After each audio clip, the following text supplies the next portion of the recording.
हे शिव शंभो महाप्रभु धवलेश्वराय नमः। दीपम यदि परम ब्रह्म दीपम यदि जनार्दनः दीपहरत मे पापो पूजा दीप नमस्तुते। धवलेश्वर महाप्रभु संसार सुखी रखंतु। आज शुभ शनिवार रे समस्त श्रद्धालु भक्त मान को आशीर्वाद करंतु। मनस्कामना पूर्ण करंतु। कर्म क्षेत्र उन्नति करंतु। ग्रहरिष्ट खंडन करंतु। जगतर मंगल करंतु। विश्वर कल्याण करंतु। आपणकर नाम प्रकाश करंतु। सेवकर डाक श्रवण करंतु। महाप्रभु धवलेश्वराय नमो नमः। समस्त गुआवसा भक्त मानकर मनस्कामना पूर्ण करंतु। बाबा धवलेश्वराय नमः। संसार सुखी रखंतु आनंद केवार हरि बोलो।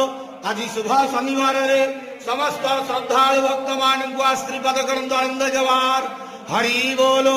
महाप्रभु धवलेश्वराय नमो नमः।